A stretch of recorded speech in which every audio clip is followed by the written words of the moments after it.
চলছে আমাদের দেশে বৃষ্টি এবং আজ এই বৃষ্টির দিনেই হতে চলেছে বারবাডাস ওয়েস্ট ইন্ডিজে ভারত বনাম সাউথ আফ্রিকার টি-20 ওয়ার্ল্ড কাপের সর্বশেষ ম্যাচ অর্থাৎ ফাইনাল ম্যাচ।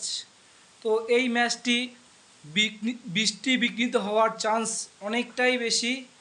তার জন্য কি আইসিসি কোনো রিজার্ভ ডে ধার্য করেছে কি না তা সম্বন্ধেই আমি আপনাদের জানাচ্ছি বা বলবো। আজ আইসিসি 2024 টি-20 ওয়ার্ল্ড কাপের ফাইনালের দিন 190 মিনিট অতিরিক্ত নির্ধারিত সময়ের থেকে বেশি এক্সট্রা ধার্য করেছে। যদি কোনো কারণে খেলার যে টাইমটা থাকে সেই টাইমের মধ্যে খেলাটা না শুরু হতে পারে, তারপরেও 120 মিনিট পর খেলাটা শুরু করা হবে, সেটা আইসিসির নিয়ম। আর তারপরেও যদি বৃষ্টি বিঘ্নিত হয়ে থাকে, যদি 10 ওভার পর্যন্ত ম্যাচটা না চালানো যায়, তবে তার জন্য 30/6/2024 অর্থাৎ আগামীকাল রিজার্ভ ডে বলে ঘোষণা করেছে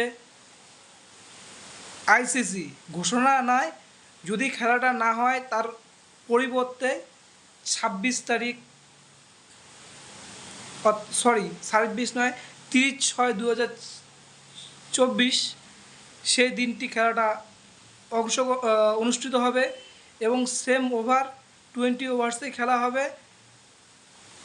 সেম সময় সব কিছুই সেম থাকবে, কিন্তু আজ সবাই যেমন আমাদেররা ভারতীয়রাও মুখর হয়ে থাকবো খেলাটা দেখবার জন্য এবং আমাদের জাতীয় দলকে জেতাবার জন্য প্রে করব এবং দক্ষিণ আফ্রিকার প্লেয়ারবাসীরা তারাও তাদের দলের জন্য প্রে করবে।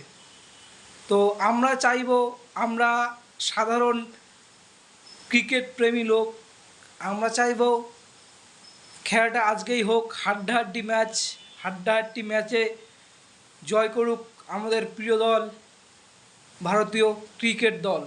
নমস্কার।